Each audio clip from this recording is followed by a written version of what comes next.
ठरलं तर मग या मालिकेच्या 1 सप्टेंबरच्या महाएपिसोड भाग 1 मध्ये आपण पाहणार आहोत। इकडे विमल सकाळी सकाळी प्रतिमाच्या रूम मध्ये येते।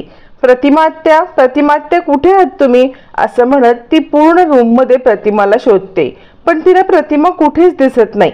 त्यामुळे आता मात्र विमलला जरासं भीतीच वाटते आणि धावत पळत ती प्रतिमात्या म्हणत हॉलमध्ये येते आणि हॉलमध्ये सगळेजण बसलेले असतात। रविराज म्हणतात, काय झालं विमल? यावरती विमल म्हणते, मी प्रतिमात्यांना त्यांच्या रूम मध्ये शोधायला गेले होते, पण प्रतिमात्या त्यांच्या रूम मध्ये नाही आहेत। आता मात्र पूर्णाजीला धक्का बसतो। असं कसं प्रतिमा नाहीये? असेल इथेच कुठेतरी। यावरती विमल म्हणते, त्यांच्या रूम मध्ये तर नाही आहेत, मी घरामध्ये सगळीकडे पाहते। आणि रविराज म्हणतात, ठीक आहे, मी गार्डन मध्ये पाहतो। मग विमल सगळ्या घरामध्ये पाहत असते आणि रविराज बाहेर गार्डन मध्ये जातात। तोपर्यंत नाटक करत प्रिया येते आणि काय झालं विमल? यावरती विमल सांगते, काही नाही, प्रतिमाताई कुठेच दिसतच नाहीयेत। यावरती आता मात्र प्रिया रडण्याचं नाटक करते आणि काय, माझी आई कुठेच नाहीये, असं कसं झालं? म्हणजे आई तर घरातच होती ना? आणि असं म्हणत ती रडण्याचं नाटक करते। इकडे पूर्णाजीला धक्का बसलेला असतो। प्रतिमा अशी न सांगता कुठे गेली? तोपर्यंत विमल येते आणि घरामध्ये प्रतिमात्या कुठेच नाहीयेत असं सांगते। इकडे प्रिया रडण्याचं नाटक करत म्हणते, माझी आई आत्ता मला भेटली होती आणि हे काय झालं पूर्णाजी? माझी आई कुठे गेली? इकडे तोपर्यंत सायलीचे हार्टबीट वाढलेले असतात। सायलीचे श्वास जोराजोरात चालू असतात आणि तोपर्यंत नर्स तिला इंजेक्शन देऊन तिचे हार्टबीट नॉर्मल करण्याचा प्रयत्न करत असते। तोपर्यंत रविराज सुद्धा गार्डन मध्ये शोधून येतात आणि नाही पूर्णाई, प्रतिमा तर कुठेच दिसत नाहीये, काहीच कळत नाहीये असं म्हणत आता मात्र प्रतिमा नसल्याचं कळल्यावरती पूर्णाजीला धक्का बसतो। काय चाललंय हे आपल्या घरामध्ये? तिकडे सायली हॉस्पिटलमध्ये ऍडमिट आहे, इकडे प्रतिमा गायब झाली। आपल्या घरावरती खूप मोठं संकट आलंय, ते काही नाही, लवकरात लवकर प्रतिमाला शोधून काढा। इकडे तोपर्यंत आता मात्र रविराज फोन करतात कल्पनाला आणि कल्पनाला फोन करून म्हणतात, काय झालंय? कल्पना वहिनी आली का सायली शुद्धीवरती? यावरती कल्पना म्हणते, नाही, सायली शुद्धीवरती नाही आलेली आहे। डॉक्टरांनी सांगितलंय इंटरनल इंजुरी असल्यामुळे सायलीची तब्येत थोडी क्रिटिकल आहे। तिकडे सगळं ठीक आहे ना? यावरती रविराज म्हणतात, वहिनी थोडासा इकडे ना एक प्रॉब्लेम झालाय। यावरती कल्पना म्हणते, काय झालंय? तर आता इकडे रविराज सांगतात, वहिनी तुम्हाला काय सांगू, इकडे ना खूपच मोठा प्रॉब्लेम झालाय, प्रतिमा गायब झाले म्हटल्यावरती आता इकडे कल्पनाला जबरदस्त धक्काच बसतो। कल्पनाच्या हातातून फोन खाली पडतो, तिला घेरी येते आणि ती रडायला लागते। तोपर्यंत प्रताप म्हणतो, काय झालं कल्पना? यावरती कल्पना म्हणते, प्रतिमा तिकडून गायब झाली आहे, मला माहितीये प्रतिमा कुठे गेली असेल ते। प्रताप म्हणतो, काय? तुला कसं काय माहिती? यावरती आता इकडे कल्पना म्हणते, मला माहितीये सायली आणि प्रतिमा यांचा एकमेकींवरती खूपच जीव आहे आणि त्यामुळे त्यांना जर समजलं असेल ना प्रतिमा मनसदना की सायली इकडे ऍडमिट आहे, तर कदाचित त्या सायलीला शोधायला इकडे आल्या असतील असं म्हटल्यावरती आता मात्र प्रतापला पण धक्का बसतो आणि इकडे आता अर्जुन असतो सायलीच्या इकडे, त्याला सांगण्यासाठी कल्पना आत निघून जाते। इकडे तोपर्यंत प्रिया नागराजला फोन करते। नागराज म्हणतो, आता काय नव्याने माती खाल्लीस बोल? यावरती प्रिया म्हणते, माती हे अन्न तुमचं आहे, ते मी कसं बरं खाणार? प्रिया कधीच माती खात नाही। यावरती नागराज म्हणतो, तू गप ग, नको त्या फुशारक्या मारत बसशील आणि इकडे काही कामधाम तर करणार नाहीस। यावरती प्रिया म्हणते, कामाचंच सांगायला तुम्हाला फोन केलेला आहे, तुम्हाला ऐकायचं असेल तर ऐका, हे प्रियाचा डाव कधी खाली जात नाही, तुम्हाला माहिती आहे का? यावरती आता नागराज म्हणतात, काय माहिती आणि कसले डाव? अगं तुला एक काम सांगितलं होतं की प्रतिमाला एकटं ठेव घरामध्ये, जेणेकरून आमची लोक तिला घरात घुसून मारतील, पण तितकं पण तुला करता नाही आलं। प्रिया म्हणते, त्यापेक्षा भारी सिच्युएशन मी निर्माण केले असं म्हटल्यावरती नागराज फोन स्पीकरवरती टाकतो, कारण बाजूला महिपत उभा असतो। महिपतला ऐकायला जाईल म्हणून आता फोन स्पीकरवर टाकल्यावर तिकडून प्रिया सांगत असते, मी न प्रतिमाला बाहेर काढले, सध्याच्या वेळेला प्रतिमा घरातून सिटी हॉस्पिटलच्या दिशेने निघालेली आहे। आता बघूया प्रतिमा सिटी हॉस्पिटलला आधी पोहोचते की तुमची माणसं प्रतिमाला आधी गाठतायत, हे मला पाहायचंच आहे। आता काहीही झालं ना तरी तुमच्या माणसांना सांगा वेळेत प्रतिमाकडे पोहोचायला। असं म्हणत प्रियाने आता खूप मोठा बॉम्ब फोडलेला असतो आणि या सगळ्यामध्ये आता मात्र खूप मोठी संधी नागराज आणि आता महिपत यांना मिळालेली असते। लगेचच फोन ठेवल्यावरती महिपत आपल्या माणसांना बोलवून त्यांना सगळ्या अपडेट्स देत असतो। इकडे आता कल्पनाची अवस्था खूप बिकट असते। इकडे सायली ऍडमिट आहे, तिकडे प्रतिमा गायब, आपल्यावरती एकावरती एक कोणते कोणते संकट येत आहेत, देवी आई या संकटातून वाचव यावरती चैतन्य सांगत असतो। पण प्रतिमा त्या अशा कशा गायब झाल्या असतील यावरती कल्पना म्हणते मी सांगितलं ना तुला, त्यांना समजलं असेल की सायलीचा अपघात झालाय आणि म्हणून त्या इकडेच यायला निघाल्या असतील, मला ताबडतोब अर्जुनला सांगायला पाहिजे। तोपर्यंत रविराज आता मात्र इकडे पूर्णाजीला सांगतात मी आत्ताच्या आत्ता बाहेर पडतोय, कारण कुठे गेली असेल प्रतिमा, फार काही लांब गेली नसेल, मला असं वाटतंय मी तिला शोधून आणेन, तुम्ही कोणत्याही प्रकारची काळजी करू नका पूर्णाई। यावरती प्रिया नाटक करत म्हणते बाबा काय चाललंय हे सगळं, म्हणजे आत्ता कुठे इतक्या वर्षानंतर मला माझ्या आईचं प्रेम मिळालं होतं, पण आज नियतीने ते सुद्धा माझ्यापासून हिरावून घेतलं, मला तर काही कळतच नाही। रविराज म्हणतात मी एक काम करतो, मी पोलीस कंप्लेंट करतो। असं म्हणत ते आता पोलीस कंप्लेंट करण्यासाठी फोन करतात। त्यावेळेला फोनवर त्यांना सांगितलं होतं की 24 तासामध्ये कोणतीही पोलीस कंप्लेंट नोंदवून घेण्यात जाणार नाही। त्यावरती रविराज पुन्हा आते म्हणतात पूर्णाई मी कंप्लेंट नोंदवायला गेलो होतो, पण 24 तास झाल्याशिवाय कोणतीही कंप्लेंट रजिस्टर केली जाणार नाही। प्रिया म्हणते बरं झालं। रविराजाचा धक्काच बसतो, काय बोलते ही मूर्ख मुलगी। तर आता प्रिया सांगते बरं झालं तुम्ही पोलिसांच्या कानावरती घातलं, जरी कंप्लेंट नाही नोंदवली तरी ते शोधू शकतातच ना। असं म्हणत प्रिया आता उलट सुलट बोलण्याचं नाटक करत असते। इकडे अर्जुन आता सायली जवळ असतो, सायलीचा हात हातामध्ये घेतो आणि सांगतो की एकदा तुम्ही माझ्याशी बोला, मला ओरडा, मला रागवा, पण असं माझ्यापासून अबोला धरू नका, तुमच्याशिवाय माझं जगणं व्यर्थ आहे। ज्या वेळेला तुम्ही भांडता बोलता ते मला चालेल, पण तुमचा हा अबोला, तुमचं हे गप्प बसणं हे मला सहन होत नाहीये, एकदा डोळे उघडून माझ्याकडे बघा ना। असं म्हणत बेशुद्ध असलेल्या सायलीला अर्जुन तिचा हात हातामध्ये घेऊन आता रडत असतो आणि त्याला सायलीची खरी किंमत आज सायली बेशुद्ध असताना मरणाच्या दारामध्ये असताना कळत असते आणि अर्जुन रडत असतो तुम्ही लवकरात लवकर बरे व्हा, अहो अशी तुमची हाक मला माझ्या कानावरती ऐकायची आहे।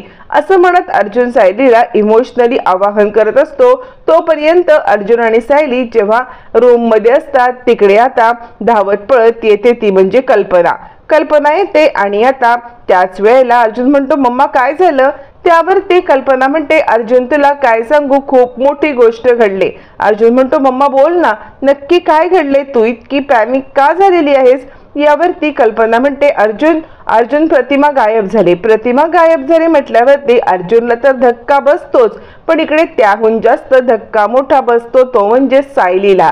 तिकडेच असलेली सायली हे सगळं ऐकते आणि आता बेशुद्ध असलेली सायली अधिकच पॅनिक होते आणि आता या सगळ्यामध्ये तिचे श्वास, तिचे हार्टबीट जोरात चालू होतात आणि हे सगळं चालू असताना इकडे आता रविराजांचा फोन येतो अर्जुनला।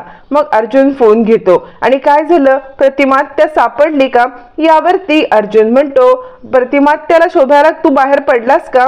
रविराज म्हणतात मी बाहेर पडतच होतो, पण त्याच वेळेला पूर्णाजींची तब्येत बिघडली, म्हणजे रविराज ज्या वेळेला पूर्णाजीला ठेवून प्रतिमाला शोधण्यासाठी बाहेर पडतात तेव्हा पूर्णाजीला बेशुद्ध पडते आणि या सगळ्यामुळे रविराजांना बाहेर पडणं शक्य नसतं आणि तेच ते अर्जुनला सांगत असतात।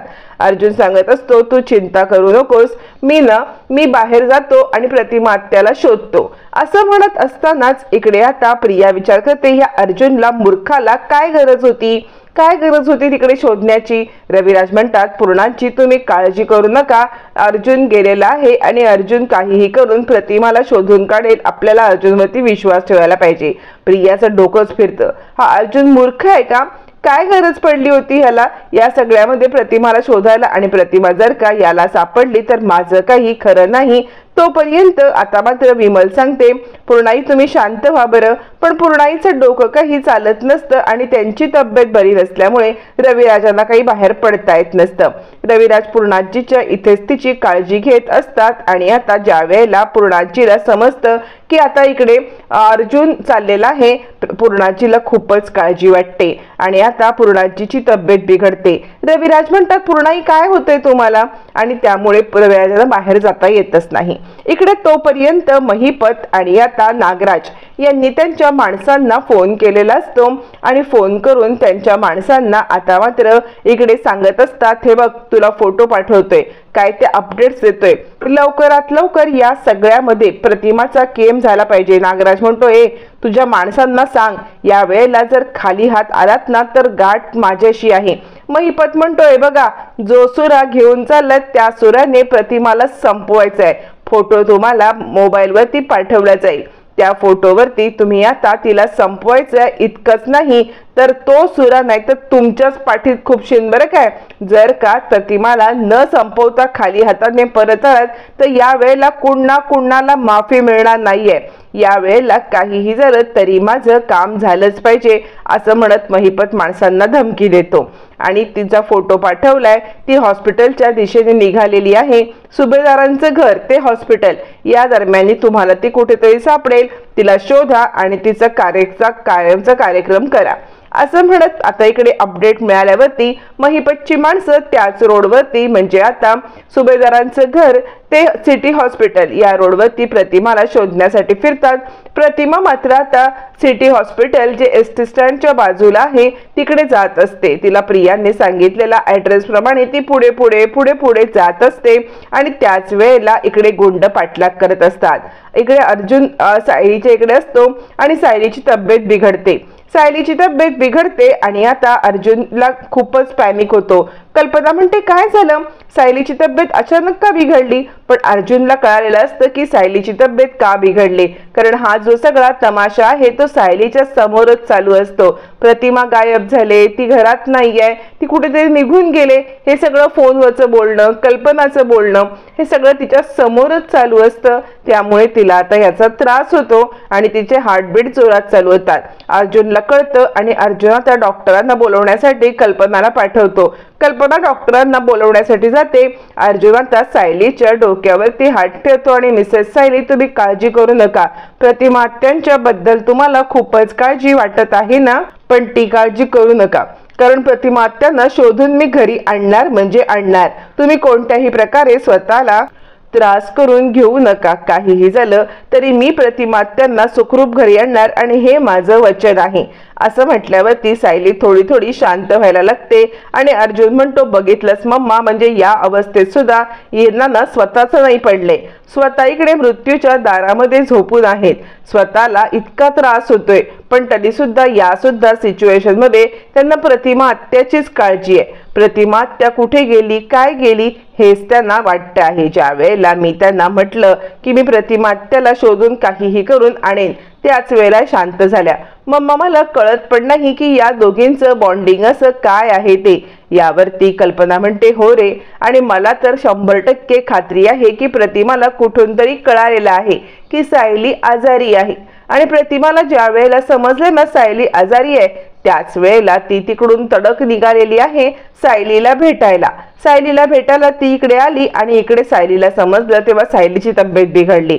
खरंच मला या दोघींच्या नात्याचं आत्ताच नाही नेहमीच अजब वाटतं. कसलं हे नातं रे अर्जुन? अर्जुन म्हणतो, मम्मा तू काळजी करू नकोस, मी काहीही झालं तरी प्रतिमा त्यांना सुखरूप घरी आणेन असं म्हणत अर्जुन तिकडून निघतो. इकडे प्रतिमा मात्र आता भरकटत सिटी हॉस्पिटलचा पत्ता शोधत गर्दीतून वाट काढत चाललेली असताना महिपतची माणसं सुद्धा रस्त्यामध्ये प्रतिमाचा फोटो दाखवत तिला शोधत असतात. तोपर्यंत इकडे आता कल्पना सायलीच्या उशाशी येते आणि काळजी करू नको सायली, सगळं काही ठीक होईल असं म्हणत ती आता डोक्यावरून हात फिरवायला लागते. तोपर्यंत प्रतिमा इकडे आता सुनसान रस्त्यावरती निघते. अर्जुनला पुन्हा एकदा रविराज फोन करतात आणि आता रविराजांना अर्जुनला बाहेर पडलाय शोधायला हे सुद्धा समजतं. प्रताप सांगत असतो, तू काळजी करू नको रविराज, इकडे अर्जुन शोधायला बाहेर पडलाय. रविराज म्हणतात, मी सुद्धा शोधण्यासाठी बाहेर पडत होतो, पण पूर्णाईंची तब्येत बिघडली, पण काळजी करू नकोस, मी इकडे आहे. अर्जुन गेलाय म्हणजे मला टेन्शन नाही. आता तोपर्यंत पूर्णांचीला समजतं की अर्जुन प्रतिमाला शोधायला गेलाय. मग ती देवी आईचे आभार मानत ती आता सांगायला लागते, देवी आई बरं झालं या सगळ्यामध्ये अर्जुन जर प्रतिमाला शोधायला गेलाय ना तर नक्कीच प्रतिमा सापडणार. इकडे प्रिया पॅनिक होते, जर प्रतिमा सापडली आणि तिने सांगितलं की मी तिला सांगितलेलं आहे की सायली सिटी हॉस्पिटलमध्ये आहे तर माझं काही खरं नाही असा विचार करत प्रिया आता गडबडलेली असते. इकडे आता पूर्णांची देवी आईची प्रार्थना करत असते, काहीही करून माझ्या प्रतिमाला सुखरूप माझ्या सोबत घरी आण असं म्हणत देवी आईची प्रार्थना करत असते. तोपर्यंत इकडे आता महिपतचे गुंड प्रतिमाचा फोटो बघत बघत इकडे तिकडे कुठे प्रतिमा दिसते का प्रतिमाला मारण्यासाठी आता मात्र तिचा शोध घेणं आवश्यक असतं. तोपर्यंत इकडे गुंड आणि तिकडे अर्जुन आणि चैतन्य हे दोघ जण सुद्धा प्रतिमा आत्याला शोधत असतात. या गर्दीतून प्रतिमा आत्याला शोधणं हे म्हणजे महादिव्य असतं. अर्जुन सांगत असतो, अरे चैतन्य, मला असं वाटतं या गर्दीमध्ये प्रतिमा आत्यांना आपण दोघांनी एकटं शोधणं बरं पडेल. म्हणजे आपण एकाच दिशेने शोधलं तर प्रयत्न अर्धे राहतील. मला असं वाटतंय तू एका बाजूला आणि मी एका बाजूला असं प्रतिमा आत्यांना शोधूया का? कारण या गर्दीमध्ये जर का प्रतिमा त्या कुठे गेल्यात नुसतं दिसलं ना लांबून तरी आपण धावत जाऊन त्यांना शोधू शकतो आणि त्या गर्दीमध्ये त्या हरवून जायला नकोत असं म्हणत अर्जुन आणि चैतन्य दोघ जण दोन दिशेला आता मात्र जाण्यासाठी निघतात. तोपर्यंत इकडे आता प्रताप आणि कल्पना हे सायलीच्या उशाशी आलेले असतात आणि सायली, काय होतंय तुला बाळा, बरी आहेस ना तू? डॉक्टर तुला आता मात्र इंजेक्शन देऊन गेलेले आहेत आणि अर्जुन प्रतिमाला शोधायला गेलेला आहे. तू कोणत्याही प्रकारे काळजी करू नकोस, अर्जुन प्रतिमाला घेतल्याशिवाय परत काही येणार नाही. तू लवकरात लवकर बरी हो बाळा. देवाने आपल्यावरती एक एक करत अनेक संकट दिलेली आहेत. म्हणजे इकडे प्रतिमा गायब झाले, इकडे तू हॉस्पिटलमध्ये पडलेस, पूर्णाजींची तिकडे तब्येत बिघडले, सगळंच घर डिस्टर्ब झालेलं आहे असं म्हणत आता मात्र कल्पना सायलीच्या डोक्यावरून हात फिरवत असते. ज्या वेळेला कल्पना, प्रताप आणि आता सायली हॉस्पिटलमध्ये असतात त्यावेळेला अर्जुन चैतन्य मात्र आता प्रतिमाला शोधण्यासाठी जंग पछाडत असतात. सगळीकडे तिचा फोटो दाखवत, आपण यांना पाहिलत का, आपण यांना पाहिलत का, या घराबाहेर पडलेल्या आहेत, यांना बोलता येत नाहीये असं म्हणत सगळीकडे फोटो दाखवत असताना अजूनपर्यंत कुणीही प्रतिमाला मी पाहिलंय असं सांगणारा काही त्यांना भेटतच नसतो. प्रतिमा सापडत नाही त्यामुळे दोघ जण पॅनिक होतात, पण आपले प्रयत्न काही थांबवत नाहीत, प्रयत्न चालूच ठेवतात. तोपर्यंत इकडे आता नागराज आणि महिपती हे रूम मध्ये बसलेले असताना प्रियाचा त्यांना कॉल येतो आणि काय झालं, तुमची माणसं पोहोचलेत का त्यांच्या मागावरती? वेळ वाया घालवून चालणार नाही, कारण प्रतिमा हॉस्पिटलमध्ये पोहोचायच्या आधी कार्यक्रम केला पाहिजे. ती हॉस्पिटलमध्ये पोहोचली तर पुन्हा एकदा तुमची संधी जाईल.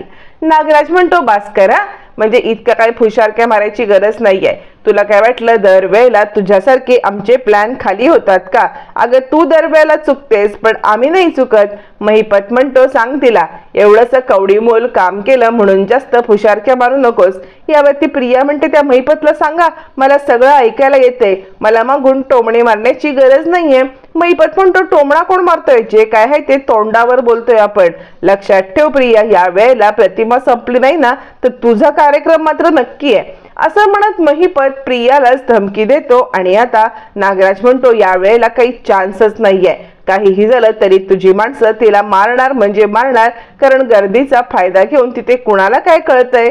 इकडे प्रिया विचार करत असते आणि प्रिया सांगते, तुम्हाला माहितीये का, अर्जुन सुद्धा त्यांना शोधायला निघालेला आहे. अर्जुनने शोधलं तर? महिपत म्हणतो, गप ग, त्या अर्जुन पुढार, त्या अर्जुनने शोधण्याआधीच माझी माणसं प्रतिमाला शोधून तिचा कार्यक्रम करतील हे मात्र नक्की असं म्हणत महिपत प्रियाला फोन ठेवायला सांगतो. इकडे तोपर्यंत दहीहंडीचा सगळं गर्दी असते. प्रतिमा त्यातून वाट काढत काढत सिटी हॉस्पिटलला चाललेली असताना अर्जुन चैतन्य दोघ जण दोन बाजूला होऊन प्रतिमाचा शोध घेत असतात, पण प्रतिमा त्यांना कुठे दिसत नसते. एरवीचे नॉर्मल दिवस असते तर प्रतिमा कदाचित समोर दिसली असती, पण या दिवसामध्ये प्रतिमा काही दिसत नाही. अर्जुन चैतन्य प्रयत्न काही थांबवत नाहीत, फोटो दाखवत प्रतिमाला शोधत असतात आणि एकदाची प्रतिमा इकडे आता अर्जुनला दिसते। अर्जुनला प्रतिमा दिसल्यावरती पुढे काय घडणार, अर्जुन प्रतिमाला कसं वाचवणार आणि या सगळ्यामध्ये प्रतिमा सायलीची भेट घडल्यावरती सायली प्रतिमाला आई का म्हणणार, जाणून घ्यायचं असेल तर महा एपिसोड 2 नक्कीच पहा।